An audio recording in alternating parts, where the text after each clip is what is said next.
भोजपुरी हा हमर माँ, भोजपुरी हा हमर माँ, भोजपुरी हा हमर माँ, अरे माँ के प्रणाम हमार। इनकरे से शुरू होवेला, इनकरे से शुरू होवेला रोज के जीवन हमार, रोज के जीवन। भोजपुरी अब तब में सब दर्शक लोग के स्वागत बाटे। हमने हैं जा देश के उत्तर पूर्वी गांव बेलवी मोगल में। बेलवी मोगल जकर आसपास में बौलो, फुलियार, गोखुला, लामिचे आदि गांव पाल जाला। ई छोटा सुन गांव सकबजा बोले एगो भोजपुरिया गांव है। हैजा परी भोजपुरी बोलचाल के भाषा है और ई गांव में सकबजा देखे बिल्कुल हमार बगल में एगो छोटा सुन शिवलिंग बाटे, पीछे में एगो मंदिरम भी बाटे। तो आज के प्रोग्राम में हमनी हैजा परी ई गांव के जो लोग हवन सा वासी हवन जा उ लोग से बातचीत करब जा और ई गांव के थोड़ा इतिहास के बारे में जाने के हमनी कोशिश करब जा।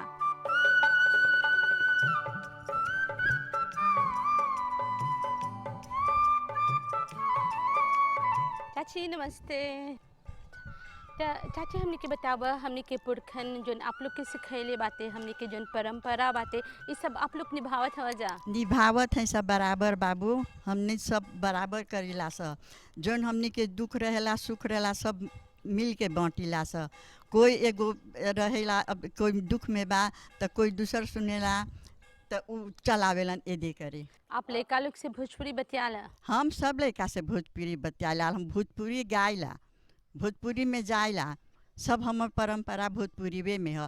काहे कि हम छोटा से जन्म लेले हैं तो हम भोजपुरीवे में हैं। तो एगो छोटा सुन गाना गा दो भोजपुरी में। जाई के धरती मैया इंदर के मनाव, जाई के धरती मैया इंदर के जगाव, गाँव में परल बाया काल हो, इंदर खोलना केवाड़ी, लइकन के काठवा झुराइल हो, इंदर खोलना कंवारी, जाई के ब्रह्मा विष्णु इंदर के मनाव, जाई के देव देवी इंदर के जगाव, लइकन पर परल बाया काल हो, इंदर खोलना केवाड़ी। ई गाय के हमनी छोटा छोटा रही स तो हमनी के गाँव में बड़ी दुख होवे, पानी नहीं बरसे, नहीं बोला खाली हमनी के गांव में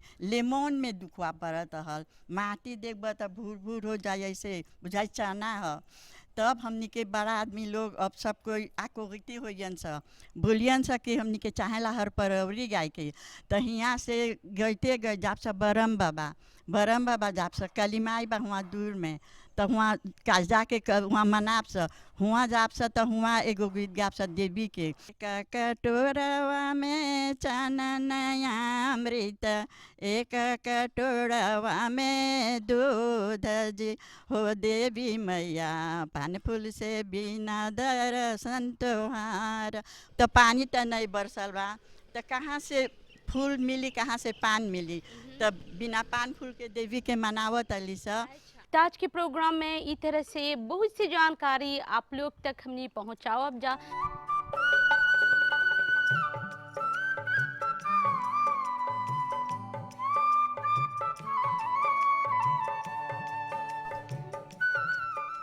तो बेलवी मोगल में हमने के मुलाकात गोविंद चाची से होल, जिनकी गो पारंपरिक खाना जोन बाते, जिनकी हमने के दादा दादी लोग पकावत रहलन जा और खाए के खुशी रहलन जा, वो है बेशक दाल पूरी।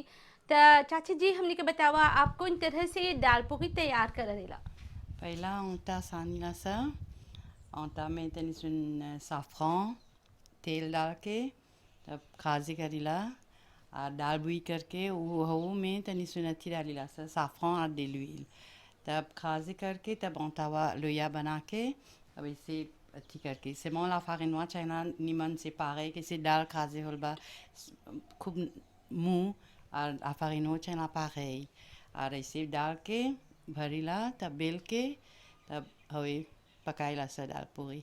और जो कहाँ सीखले हवा इस है तरह से सीखले बनाए? हैं हमार माँ रहल के अपी रहतनी, हमार माँ सिखैली रहल दाल पूरी पकाए के हम tous les temps खुशी रहनी दाल पूरी पकाए के लड़का लोग के खियाए के सब परिवार लोग के सब सहित वो लोग खुशी रहतन सा। और आज तो दाल पूरी बना के दिखे थे, लिब्रे भी करेला। हाँ कमान मिलेला और घरे वो आवेलन सा यहाँ गरम पका के देसी देला वो लोग खालन सा और कमान लेला।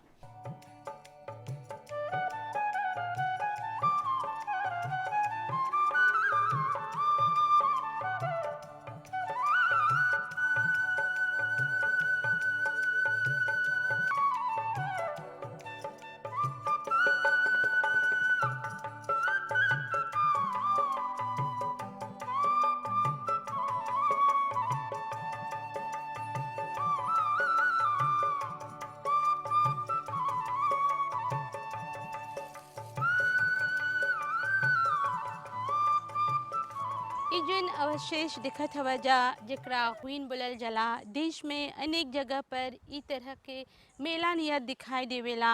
यह एगो मुल्ला के हुइन अक्ते हेजा परी बहुत चहल पहल रहल, काहे कि हेजा परी गन्ना पेरल जात रहल, ओकर रस निकालल जात रहल चीनी बनाए के खातिर। हेजा परी इतिहास के एगो छाप बाटे ई बेलवी मोगल में। ई कारखाना अतीत जेकर संगे बहुत से यादें जुड़ल बाटे। हेजा परी आज खाली एगो पत्थर के ढेर रह गल बाटे, साथ में आसपास में हरियाली भी बाटे। तो चाची जी दिखे थे जा कि हेजा परी एगो पुराना एगो हुइन बाटे, अवशेष बाटे। मुल्ला रहल, कान पिरात हल, यहाँ कान पिरात हल, सब कोई यहाँ परी बैलगाड़ी में कान लियाने हमर ससुर ई लोग मुल्ला सब। के कोई नाम रहल? बेलवी मोगल वे के मुल्ला रहल। ई कौन बरिस के बात करत हवा तू?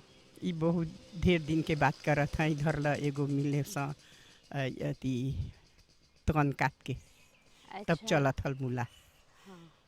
उ लेता में हवती रहल, तक कलिते रहल, उ आने कान दूर दूर दूर से सगरो से।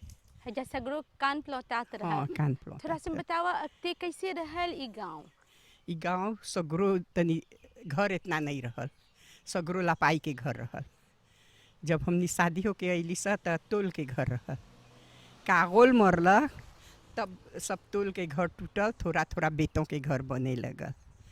तब इतना पर अब तो ढेर घर बन गल। तब पहले आदमी के छोटा छोटा घर रहल, बैल गाय बकरी सब ई सब पोसत हलन जा।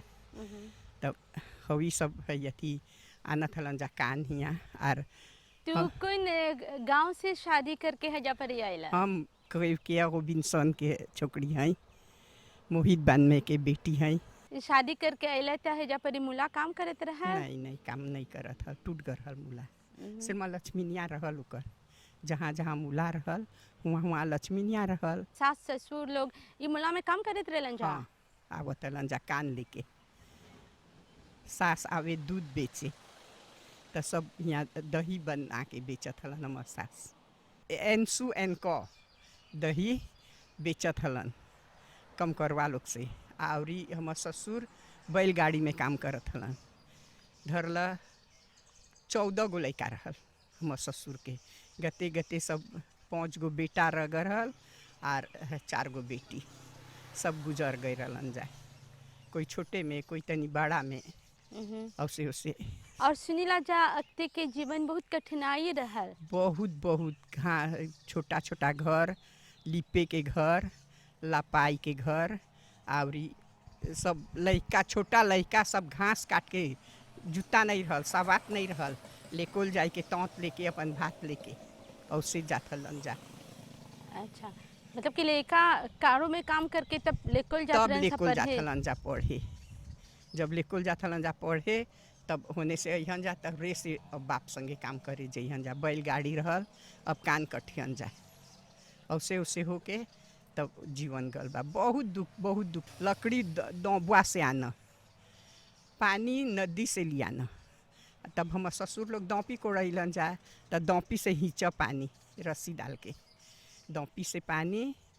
और लालिमिया नहीं रहल, जहाँ एगो शादी रही तब फलाऊँ बारह तेल हती पेट्रोल डाल के ओकर में आटा सान के एगो बत्ती डाल के ऐसे फ्लौबो, तब ऐसे बांध है अथी में खम्भा में, और से शादी होता है। हमने के शादी खंभा में प्लाबो डाल के हमार शादी होता है यहाँ बेलवी में लालिमिया नहीं रहा। उस तरह के आप कठिन जीवन जिले हुआ दिखले हुआ और हाँ। आज के जीवन ई तरह आज से के बातें कैसे बुझाता तोरा? आज के जीवन बहुत सुखी जीवन बा, बहुत सुखी जीवन बा। हमनी तो लुगा धोवे नदी आप सा, लकड़ी के दौबुआ जाप सा, और अब पकाई अब आव तो पकाव मंज धोव। अभी तो रोबिने खोलब तो पानी घर में गिरी, गाज ऐसे बढ़ल तो अपन चढ़ा के पका लेब। उले पोक के बहुत दुखी से रहल। अभी के जीवन जीतू जीतिशील नहीं बा, सब बहुत निमन बा। पहले तो लड़का के द्रापो डलबा ना, अभी तक कुछ डालेलन सा। कौन पतोलो के दुख बा? अभी पतोलो के कोनो दुख नहीं बा। रोबिने के पानी बा, गाज बा, घर में लोतो बा, काम करे जात जा लोतो में चढ़ के, तो कौन दुख बा? ई बोला तनी सवेरे पड़ेला उ लोग के उठ के अपन लड़का लोग के संभार के। हमनी दादी है सा, हमनी देखब सा। हजा पर आके चाची से बात करला पर हमके और एगो बड़ा बात मालूम होल। दीमनाला मोहित जोन के एगो विद्वान रहलन, भोजपुरी में ओकर काफ़ी योगदान रहल बाटे। वो भोजपुरी पुस्तक भी लिखले हवन। त चाची जी थोड़ा सुन हमनी के दीमनाला मोहित के बारे में बतावा। कौन तरह के व्यक्ति रहलन? तोहर भाई रहलन? हाँ, वो बहुत निमन लड़का रहलन, बहुत अच्छा लड़का रहलन। तब यति चचा के बेटा रहलन, हमर चचा छोटा चचा के चचेरा भाई रहलन। जब हमर चचा गुजर गइलन तब नानी यहाँ चल गइलन काटसे। जब हुआ गइलन तो पापा बोलन जे लड़का के ले जात हुआ, लड़का के धरल हमर भाई है, तू पढ़ैया। तो हमर चाची बोले हाँ एक दिन विद्वान बना के रखब के। सच्चे के बड़का विद्वान बन गइलन, लेखक हो गइलन। यति सब भोजपुरी में हमर चाची गीत गावत हलन पहले। कितना हाला टेलीविजन में भी पासे होल हुआ। तू भी गीत गावेला? हम भी गीत गाइला। एगो गीत गा दे। अधी अधी रतिया सासू मोर जगावे, अधी अधी रतिया सासू मोर जगावे। उठ बहुआ हो बाहर चली अंगना, उठ बहुआ हो बाहर चली अंगना। अंगना बाहरत मोरे बहिया मुरुकी गइलन, अंगना बाहरत मोरे बहिया मुरुकी गइल। काहे फूलवा हो झरेला मोरे अंगना, काहे फूलवा हो झरेला मोरे अंगना। अधी अधी रतिया गोतिन मोर जगावे, अधी अधी रतिया गोतिन मोर जगावे। उठ बहना हो बाहर चली अंगना, उठ बहना। ता आप जुड़ा रहा भोजपुरी अब और तब संगे हमनी आप लोग के हमनी के पुरखन के संस्कृति से जुड़ल और भी बहुत सी बात और भी बहुत खोज आप लोग के हमने ई प्रोग्राम में दिखावब जा। ई पुराना मुल्ला के आसपास बगल में सामने में और भी इमारत बातें जिनकी आप लोग सकत देखे। हजा परी भी एगो बाचिमा बातें पक्ष में भी। तो चाचा जी हमने के थोड़ा सुन बतावा ई सब कौन चीज रहल है जा परी? देखा यहाँ सबसे पहले यहाँ तो मुल्ला रहल। एगो समय में 303 मुल्ला रहल मोरिस में चीनी के। तो एगो पौमे यहाँ रहल। तो हैला ओकर बीगो रहल। यहाँ पर ही जितना जनता लोग काम करे सर सवेरे वो लोग अपन समय लिखियन सा, यहाँ समय लिखियन सा। और शनिवार के शाम के अयन सा वो लोग के लापे ले। कोनो के कोई के लापे एक सप्ताह में एक हला होतल, कोई के 2 सप्ताह में एक हला होतल। और जो पीछे देखा ऐसा पीछे हियों बहुत पुराना इमारत बा। यहाँ बड़ी हियाँ ओकर स्टोर रहल, ताबिस्मों के स्टोर रहल, ताबिस्मो बेलवी मोगल के ओकर स्टोर रहल। सब चीज़ों का यहाँ रखा था। और हम बचपन में आवत हन यहाँ देखे, यहाँ पीछे 2-3 गो दिखबा, वहाँ दरवाज़ा बन बा भी, वहाँ घोड़ा भी रहल। और फिर तो यहाँ ताबिस्मों के सब कोई जाने ला, यहाँ बोला बीगो बेलवी मोगल, हाई बीगो बेलवी मोगल। और फिर थोड़ा आगे वहाँ पर ही कौन रहल, कौन बेलवी मोगल। अब तक कौन नहीं बा, अब दूसरा नाम दे देले हवन सा। अब जनता लोग अपन अपन लोग के ज़मीन मिलल, घर बना के अब बहुत सुखी से आराम से रहत हवन अपन घर में। इस जगह के लेके तो हर कौन याद बाते, कौन याद संजो के रखले हवा तू? हाँ बहुत यादगार बा। हम बचपन में हमने एक बार खेले आओ था निशा, और हियाँ देखबर पीछे में एगो रास्ता बा, हई रास्ता बा तोरा जंगल ले जाई। जंगल में पहले जाते निसा हमनी बचपन में 5-6 गो संगतिया मिल के जाते निसा गोयाब तुरे अमरूद। और जब लौटब सता एक तो गोयाब साकेन सबके हाथ में एक एक तौत गोयाब मिले। अभी जंगल बा, जंगल छोटा हो गल बा, खेती कर देले वन सा, प्लांट देले वन सा, एक प्लांट देले वन सा। तो अभी जन लापटी पर जइबा तो दिन बीत जाई तोहरा एगो गोयाब तोहरा नहीं मिली। अच्छा, मतलब और- कि ई बहुत बिरला कम थी हो गल हाँ, तो बाटे। ये बचपन के हमनी के याद है, हमनी के बचपन में। और जब घरे जाप सा तो मार भी लगी, बड़ा भाई रहल हमनी के पढ़ावे तो बोले कहाँ गए जंगल तो लोग के धुआनी बजाई के। और ई बोला आगे में कोठी रहल जहाँ पर लोग रहत रहलन, जा हो जा भी मतलब कि तू रहल हवा हो जा परी जीवन नहीं। कैसे रहल कोठी में? हाँ, जीवन तो जाने ला, जीवन के कोठी सुबह एगो बड़ा 20-25 गो घर बा, एक गो टॉयलेट बा। सोचा एक गो टॉयलेट रहल पहले। कोठी में रहना बहुत मुश्किल, खाए पिए के, रहे के, पढ़े के, लड़का लोग के सेहतु लड़का लोग के बचपन जो बा बहुत दुखमय रहल, बहुत बहुत दुखी से जियल वन सर। और जे जियल बा कोठी में उ लोग जाने ला, हमनी के हम तो नहीं जियल नहीं। मैं हमर माँ बाप लोग सुनावे लन सर, हमर दादा से नानी से सुनने हैं कि कोठी में आगे कैसे रहत हलन सर। क्या ई बेलवी मोगल में और ई तरह से और कौन यादगार जगह बाटे? देखा हमनी के गांव एगो पुस्तक में पढ़ रहे बहुत पहले, बोलल जला एगो गांव में जौन गांव में नदी नहीं है, हम गांव में नहीं रहल जला। हमनी के गांव में एगो बहुत सुंदर नदी बा, बहुत सुंदर। और जब पानी बरसेला, बहुत बरसेला, इनोदासियों होला तो नदिया के देखे नहीं सकबा। पुल पर से कितना कोई घर द्वार छोड़ छाड़ के आवेलन सा और नदिया देखी। और पहले हमर दादी रहल, हमर दादी हमनी के लेके आए नदी, पानी हम यहाँ नहीं रहल, नल नहीं रहल, नल एक गो नल रहल बेलवी मोगल में, सरकारी नल रहल एगो, बीच जौदे में हुआ एगो नल रहल। तब सोचा एगो नल इतना वसिंदा कैसे पानी भरबा, कैसे सेवी करबा। तो नदी में सामदी के दिन हमनी के नदी जापसा, हमनी के कौन काम रहल, 2-3 गो हमनी के गुरी कौन सी बोलो के, हाँ 2-3 गो गुनी दे दियन सा, वो पीटना लेके पीटा, रोज पर पीटा होके तनी सन सफा हो जाई। और हमनी के हुए दादी हमनी के नहा दे, नहा के घाम में बैठा, रोज पर बैठा घाम में, बहुत अच्छा लगे। और सब दिन यादगार रह जाई। बस कि अभी जइबा नदी में था, नदी में कोई नहीं बा, नदी में अभी कोई नहीं बा, कोई नहीं दिखबा।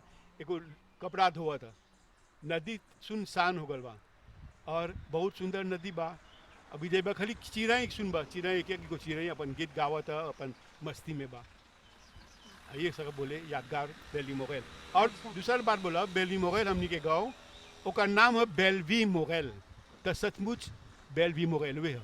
हमनी के गाँव में 2 गो मंदिर बा टेम्पल रोड में, एगो शिवालय बा, और है आर थोड़ा है बगल देबत, यही बगल यहाँ तो हुआ एगो कोविल बा, कोविल बा, मंदिरम बा, शिवालय बा। सबको यहाँ हिल मिल के रहेला, जितना त्योहार आवेला सबको हिल मिल के एक साथ होके अपन त्योहार मनावेलन सब। जब देखबा वो कावेरी की जात प्रोसेसियों, तो न कोनो छोटा जनता बा, न बड़ा जनता, न गरीब, न धनी, सबको एक साथ जुलूस में घुस जलन सा और एक साथ मनावेलन सा कावेरी। ओकर शिवालय जब थी आवेला शिवरात्रि, अभी शिवरात्रि आई होला बा, जब शिवरात्रि आई तो बहुत दूर एगो जगह के नाम बा गाँव पावे थी, गाँव कनाल, बौलो के 8 आगे गाँव कनाल। तो गाँव कनाल से हुआ से जुलूस निकल, जितना हमने के गांव के बसिंदा लोग बा लापली पर चल के जालन सा, हुआ अतान करेलन सा। कब कांवड़ती लोग आई, कब ओकर भाई बहन लोग कांवड़ लेके आई, जल लेके आवन सब गंगा तालाब से, वहाँ पर प्रतीक्षा करल जाए, उ लोग के जल पान से सत्कार करल जाए, और झाल ढोलक लेके उ लोग के अपन अपन गाँव में यहाँ पर शिवालय में यहाँ अनियन सब हवे से सकेला। ओकर नाम पड़ल है बेलवी मोगल।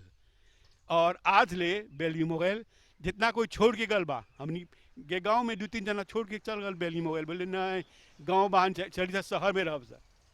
तब जब शहर में रहलन सा, तब आके यहाँ आवेलन सा अपन गाँव में बैठ के देखबा आँख में से आंसू नहीं बहता, खून बहेला।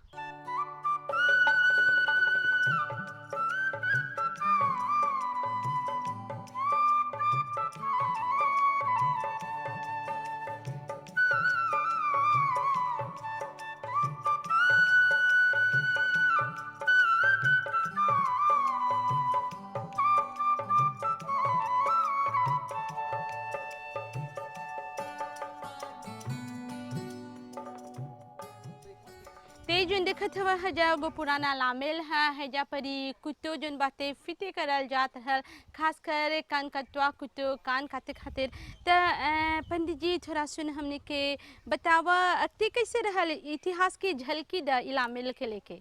हाँ तो पुराना ज़माना में ऐसा रहल कि सब कोई के यहाँ ई सुविधा नहीं रहल कि अपन कुत्तों के धार जोन से कि ओके चिखा बनावे।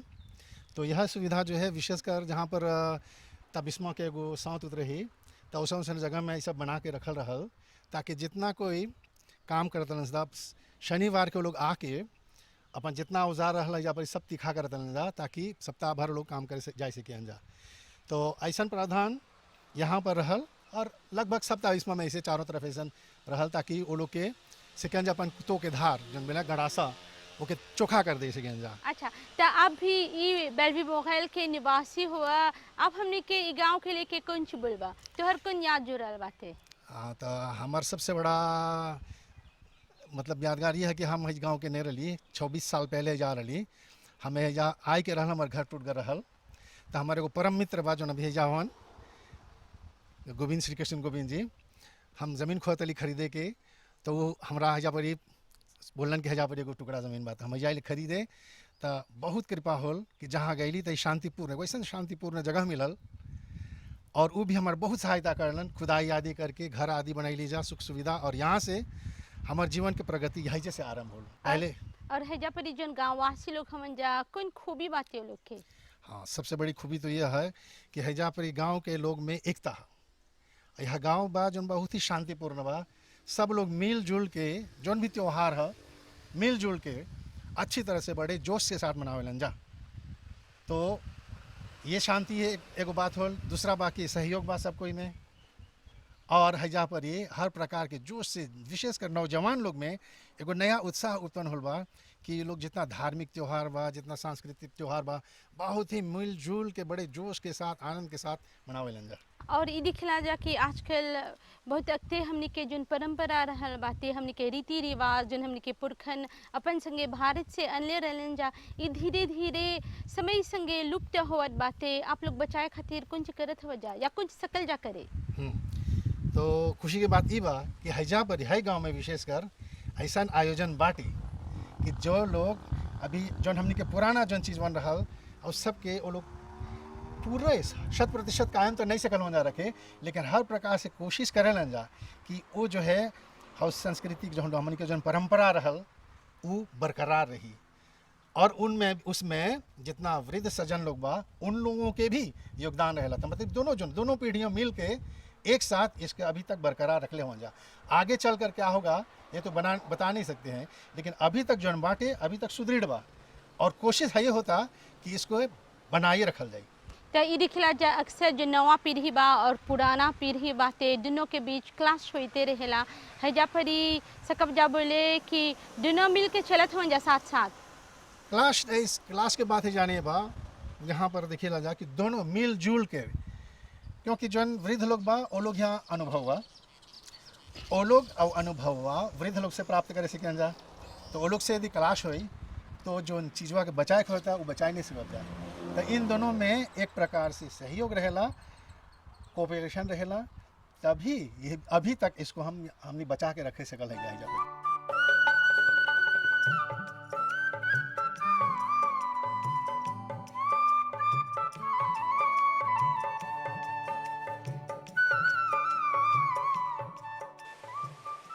बेलवी मोगल के सुंदर नदी जो की अपन प्राकृतिक स्थिति में बाते हरियाली से घिरल और साथ में है जहाँ नदी में तेज धारा बाते बहुत पानी बाते खासकर हाल में जो मूसलाधार बारिश पड़ल बाते। तई तरह भोजपुरी अब तब में आज हमने बेलवी मोगल के सैर करनी जा एक इतिहास के बारे में थोड़ा सुने जननी जा कौन तरह से अक्ते हमने के पुरखन जब आ रहलन जा है जा बस्ती में रहत रहलन जा कौन तरह से वो लोग गन्ना में काम करत रहलन जा और वो लोग के जीवन कौन तरह से कठिनाई पूर्ण रहल बाते और साथ में हजाइला पर हमने के ये भी पता चलल बाते ये जन छोटा सुन गांव बाते हजा पर लोग आपस में मिलजुल के रहलन जा प्रेम पूर्वक सुखमय जीवन शांतिपूर्ण जीवन लोग ले चलेलन जा। त भोजपुरी अबरतब में आज खातिर इतना ही एक संग अनुमति दा नमस्ते।